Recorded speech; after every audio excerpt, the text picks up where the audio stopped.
जय श्री कृष्णा, जय राधे राधे। जय श्री कृष्णा, जय राधे राधे। अब शिव पुराण के 24वें अध्याय का वर्णन करते हैं। इतनी कथा सुनकर के नारद जी ने कहा, हे पिताजी, आपने श्राद्ध देव तथा श्राद्ध का तो वर्णन किया, अब मेरी ये भी इच्छा है कि आप मुझे श्राद्ध का विधान विस्तार पूर्वक सुनाने की कृपा करें। और श्राद्ध करने से पितर अत्यंत प्रसन्न होते हैं, परंतु मैं यह नहीं जानता हूँ कि पितर होते कौन हैं, पितर कहते किनको हैं। हे नारद, इस प्रकार तुमने मुझसे पूछा है और उसी प्रकार भीष्म पिता ने भी ये प्रश्न मार्कंडेय मुनि जी से किया था। उस समय मार्कंडेय मुनि ने इस संबंध में सनत कुमार से जो कुछ सुना था उस वृत्तांत का वर्णन किया जा रहा है। अस्तु, मैं तुम्हें भीष्म पितामह तथा मार्कंडेय जी के प्रश्नोत्तर रूप में ये सारा संबंध बताता हूँ। और हे नारद सुनो, जिस समय भीष्म पितामह कुरुक्षेत्र में सरसैया पर लेटे हुए थे, उस समय राजा युधिष्ठिर ने उनके पास पहुंच करके ये प्रार्थना की कि हे पितामह, जो मनुष्य संसार में पुत्र की इच्छा रखते हैं उन्हें क्या करना उचित होता है, वंश वृद्धि का कौन सा उपाय होता है। और भीष्म पितामह ने कहा कि हे राजन, जो लोग श्राद्ध करते हैं उन्हें संपूर्ण मनोरथों की प्राप्ति होती है, परंतु पितरों के प्रसन्न होने पर वंश की वृद्धि भी होती है और तथा दोनों लोकों में अत्यंत आनंद मिलता है।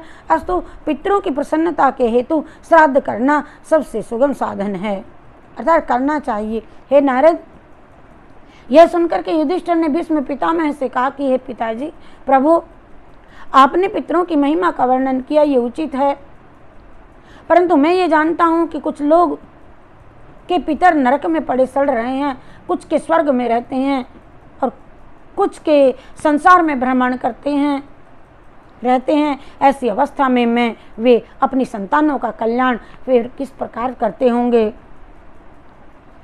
भीष्म जी बोले कि हे युधिष्ठिर, इस संबंध में मैं तुम्हें एक वृत्तांत सुनाता हूँ, ध्यान से सुने। और एक दिन जब मैं श्राद्ध करने के लिए उद्यत हुआ, उस समय मेरे पिता महाराज शांतवनु दिव्य स्वरूप धारण करके मेरे समीप आए और मैंने उनके हाथ में पिंड रखना चाहा तो मुझसे इस प्रकार बोले, हे भीष्म, तुम्हें इस प्रकार पिंड देना उचित नहीं है, तुम पिंड को कुशा में रख करके पृथ्वी पर रख दो, तभी यह मुझको प्राप्त होगा। यह सुन करके मैंने उनकी आज्ञानुसार पिंड दान किया। तब वे अत्यंत प्रसन्न होकर के इस प्रकार बोले, हे भीष्म, जब तक तुम जीवित रहोगे तब तक तुम्हारा बल नहीं घटेगा। ये आशीर्वाद पितरों ने भीष्म पितामह को दिया और इसके अतिरिक्त यदि तुम कुछ मांगोगे, कुछ चाहोगे, सो अभी मांग लो।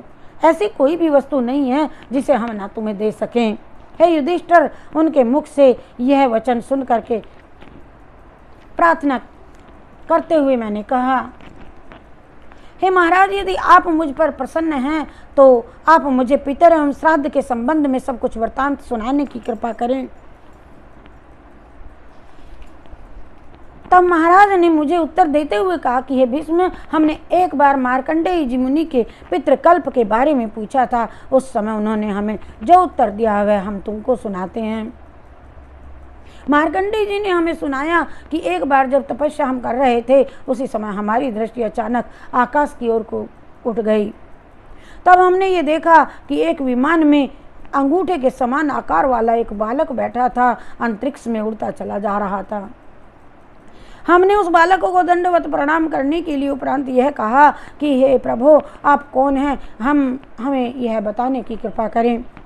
उस समय उस बालक ने उत्तर दिया, हे मार्कंडेय जी, मेरा नाम सनत कुमार है।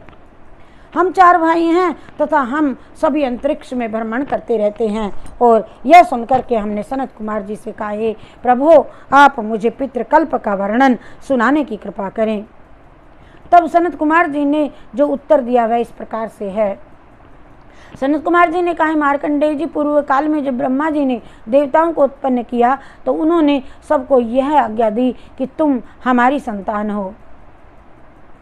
अस्तु, यज्ञ किया करना, आप यज्ञ करना हमेशा, परंतु देवताओं ने ब्रह्मा जी की इस आज्ञा को नहीं माना। वे केवल अपने ही प्रयोजन में लगे रहे। तब ब्रह्मा जी ने अत्यंत क्रुद्ध होकर के उनको श्राप दे दिया, हे देवताओं, तुमने हमारी आज्ञा का तिरस्कार किया है। अस्तु, तुम सब ब्रह्म ज्ञान से अब सत्य ज्ञान से रहित होकर के माया में भटकते रहोगे। ब्रह्मा जी के इस श्राप के कारण सब देवताओं का ज्ञान नष्ट हो गया और तब से वे अत्यंत दुखी होकर के उनकी शरण में गए और अत्यंत सेवा करके ये कहने लगे कि हे पिता, आप हमारे अपराध को क्षमा कर पुनः ज्ञान प्रदान करें हमें। और इस समय ब्रह्मा जी ने उनसे ये कहा कि हे देवताओं, तुम सब अपने विमानों से नीचे उतर करके अभिमान को त्याग दो, अपने पुत्रों के पास चले जाओ और इस संबंध में उनसे जा करके प्रार्थना करो। ब्रह्मा जी की इस आज्ञा के अनुसार सब देवता अपने पुत्रों के पास में चले गए और तथा ये कहने लगे कि तुम हमें ज्ञान प्रदान करो बेटों को। उस समय उन सभी पुत्रों ने अपने अपने पिताओं को संबोधित करते हुए कहा कि हे पुत्रों, पिताओं को संबोधित करते हुए कहा, तुम अब पूर्ववत पुनः ज्ञान प्राप्त करोगे। जब देवताओं ने अपने पुत्रों के मुख से अपने लिए पुत्र संबोधन सुना तो वे अत्यंत आश्चर्य में भर करके ब्रह्मा जी के पास में गए तथा लज्जित होकर के प्रार्थना करने लगे, पिताजी, ये तो बड़ा अंधेर है कि हमारे पुत्री अमी को अपना लड़का समझते हैं। आप कृपा करके भेद में हमें ये सब समझाएं। देवताओं की प्रार्थना सुनकर के ब्रह्मा जी ने कहा कि हे देवताओं, तुम्हारे पुत्र ज्ञानी तथा विद्वान हैं। तुमने जिन्हें उत्पन्न किया है वे सब धर्म की वृद्धि करने वाले हैं।